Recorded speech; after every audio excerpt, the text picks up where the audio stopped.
Kitab Keluaran pasal 34 dengan perikop atau judul Dua Loh Batu yang Baru.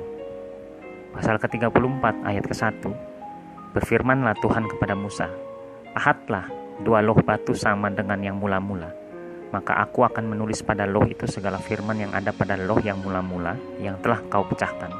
Kedua, bersiaplah menjelang pagi dan naiklah pada waktu pagi ke atas gunung Sinai, berdirilah di sana menghadap aku di puncak gunung itu.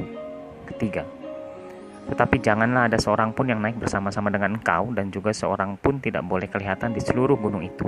Bahkan kambing domba dan lembu sapi pun tidak boleh makan rumput di sekitar gunung itu. Keempat, lalu Musa memahat dua loh batu sama dengan yang mula-mula. Bangunlah ia pagi-pagi dan naiklah ia ke atas gunung Sinai, seperti yang diperintahkan Tuhan kepadanya, dan membawa kedua loh batu itu di tangannya. Kelima, turunlah Tuhan dalam awan, lalu berdiri di sana dekat Musa serta menyerukan nama Tuhan.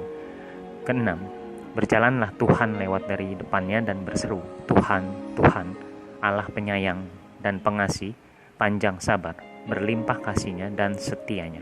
Ketujuh, yang meneguhkan kasih setianya kepada beribu-ribu orang, yang mengampuni kesalahan, pelanggaran dan dosa, tetapi tidaklah sekali-kali membebaskan orang yang bersalah dari hukuman, yang membalaskan kesalahan bapa kepada anak-anaknya dan cucunya kepada keturunan yang ketiga dan keempat. Kedelapan, segeralah Musa berlutut ke tanah lalu sujud menyembah. Kesembilan, serta berkata, "Jika aku telah mendapat kasih karunia di hadapan-Mu, ya Tuhan, berjalanlah kiranya Tuhan di tengah-tengah kami, sekalipun bangsa ini suatu bangsa yang tegar tengkuk, tetapi ampunilah kesalahan dan dosa kami, ambillah kami menjadi milik-Mu."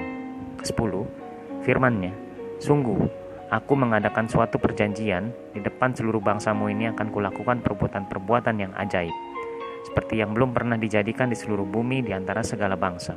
Seluruh bangsa yang di tengah-tengahnya engkau diam akan melihat perbuatan Tuhan, sebab apa yang akan kulakukan dengan engkau sungguh-sungguh dahsyat."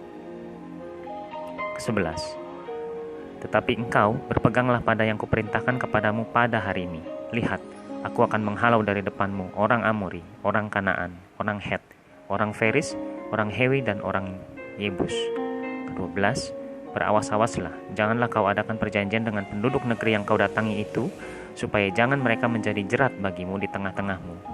Ke-13, sebaliknya, mesbah-mesbah mereka haruslah kamu rubuhkan, tugu-tugu berhala mereka kamu remukkan, dan tiang-tiang berhala mereka kamu tebang.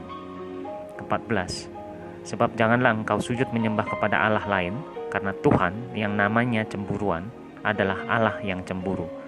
Ke-15, janganlah engkau sampai mengadakan perjanjian dengan penduduk negeri itu, apabila mereka berzina dengan mengikuti Allah mereka dan mempersembahkan korban kepada Allah mereka. Maka mereka akan mengundang engkau dan engkau akan ikut makan korban sembelihan mereka.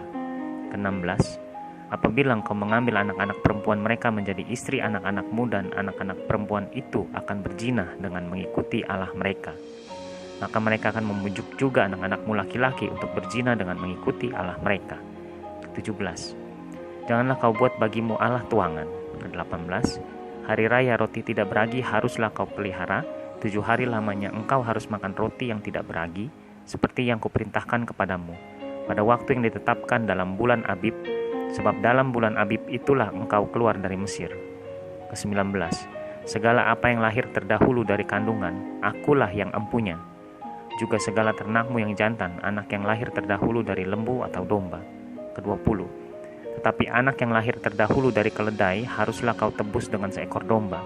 Jika tidak kau tebus, haruslah kau patahkan batang lehernya. Setiap yang sulung dari antara anak-anakmu haruslah kau tebus, dan janganlah orang menghadap ke hadiratku dengan tangan hampa. 21, 6 harilah lamanya engkau bekerja, tetapi pada hari yang ke-7 haruslah engkau berhenti, dan dalam musim membajak dan musim menuai haruslah engkau memelihara hari perhentian juga. Ke-22, hari raya 7 minggu, yakni hari raya buah bungaran dari penuaian gandum, haruslah kau rayakan juga hari raya pengumpulan hasil pada pergantian tahun. Ke-23, 3 kali setahun segala orangmu dan laki-laki. Ulangi, ayat ke-23, 3 kali setahun segala orangmu yang laki-laki harus menghadap ke hadirat Tuhanmu Tuhan Allah Israel. Ke-24, sebab aku akan menghalau bangsa-bangsa dari depanmu dan meluaskan daerahmu, dan tiada seorang pun yang akan mengingini negerimu apabila engkau pergi untuk menghadap ke hadirat Tuhan Allahmu 3 kali setahun. Ke-25, janganlah darah korban sembelihan yang kepadaku kau persembahkan beserta sesuatu yang beragi, dan janganlah ada dari korban sembelihan pada hari raya Paskah bermalam sampai pagi. Ke-26, yang terbaik dari buah bungaran hasil tanahmu haruslah kau bawa ke dalam rumah Tuhan Allahmu. Janganlah engkau masak anak kambing dalam susu induknya. Ke-27, berfirmanlah Tuhan kepada Musa, tuliskanlah segala firman ini, sebab berdasarkan firman ini telah kau adakan perjanjian dengan tuliskanlah segala firman ini, sebab berdasarkan firman ini telah kuadakan perjanjian dengan engkau dan dengan Israel. Ke-28, dan Musa ada di sana bersama-sama dengan Tuhan 40 hari 40 malam lamanya, tidak makan roti dan tidak minum air, dan ia menuliskan pada loh itu segala perkataan perjanjian, yakni ke-10 firman. Ke-29, ketika Musa turun dari gunung Sinai, kedua loh hukum Allah ada di tangan Musa ketika ia turun dari gunung itu. Tidaklah ia tahu bahwa kulit mukanya bercahaya, oleh karena ia telah berbicara dengan Tuhan. Ke-30, ketika Harun dan segala orang Israel melihat Musa tampak kulit mukanya bercahaya, maka takutlah mereka mendekati dia. Ke-31, tetapi Musa memanggil mereka, maka Harun dan segala pemimpin jemaah itu berbalik kepadanya dan Musa berbicara kepada mereka.